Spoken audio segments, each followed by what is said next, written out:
தமிழக வெற்றிக் கழக தலைவர் விஜய் கட்சி தொடங்கிய பிறகு முதன்முறையாக சென்னை விமான நிலையத்தில் செய்தியாளர்களை சந்தித்தார். அப்போது மதுரை விமான நிலையத்தில் நமது நண்பர்கள், தோழர்கள், தோழிகள் அனைவரும் காத்துக் கொண்டிருக்கின்றனர். மதுரை மக்களின் அன்புக்கு கோடான கோடி நன்றிகள் என கூறினார். ஜனநாயகன் படத்தின் படப்பிடிப்பிற்காக கொடைக்கானல் செல்கிறேன் என கூறிய விஜய், கூடிய விரைவில் மதுரைக்கு வரும்போது நமது கட்சி சார்பாக வேறொரு சந்தர்ப்பத்தில் உங்களை நான் சந்திப்பேன் என தெரிவித்தார். இன்று நான் என் வேலையை பார்க்க போகிறேன். நீங்களும் பத்திரமாக உங்கள் வீட்டிற்கு செல்லுங்கள். யாரும் எனது வாகனத்திற்கு பின்னால் பின்தொடர்ந்து வர வேண்டாம் என கேட்டுக்கொண்டார். இருசக்கர வாகனங்களில் ஹெல்மெட் அணியாமல் ஆபத்தான முறையில் செல்லாதீர்கள். அந்த காட்சிகளை பார்க்கும் போது பதற்றமாக இருக்கிறது. மற்றொரு சந்தர்ப்பத்தில் உங்களை நான் சந்தித்து பேசுவேன் என அறிவுரை வழங்கினார். மதுரை மக்கள் எல்லாருக்குமே வணக்கம்.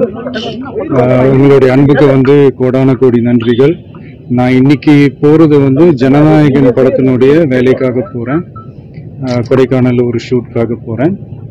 கூடிய சீக்கிரமே உங்க மதுரை மண்ணுக்கு நம்ம கட்சி சார்பா வேற ஒரு சந்தர்ப்பத்துல உங்க எல்லாரையும் மீட் பண்ணி நான் பேசுறேன். பட் இன்னைக்கு ஒரு 1 ஹவர்ல நாங்க லேண்ட் ஆகி நாங்க எல்லாருமே பார்த்துட்டு நான் என் வேலையை பார்க்க நான் போயிடுறேன். நீங்களும் சேஃபா அவங்கவுங்க வீட்டுக்கு போயிடுங்க. யாரும் என்னுடைய வேனுக்கு பின்னாடியோ காருக்கு பின்னாடியோ யாருமே ஃபாலோ பண்றதோ, இந்த பைக்ல ஃபாஸ்டா வர்றதோ, பைக் மேலே நின்றுக்கிட்டு பைக் ஓட்டுறது, ஹெல்மெட் இல்லாமல் இந்த மாதிரிலாம் வராதிங்க. ஏன்னா அந்த காட்சியெல்லாம் பார்க்கறதுக்கே மனசுக்கு ரொம்ப பதட்டமாக இருக்குது. எல்லாருக்குமே என்னுடைய மே தின வாழ்த்துக்கள்.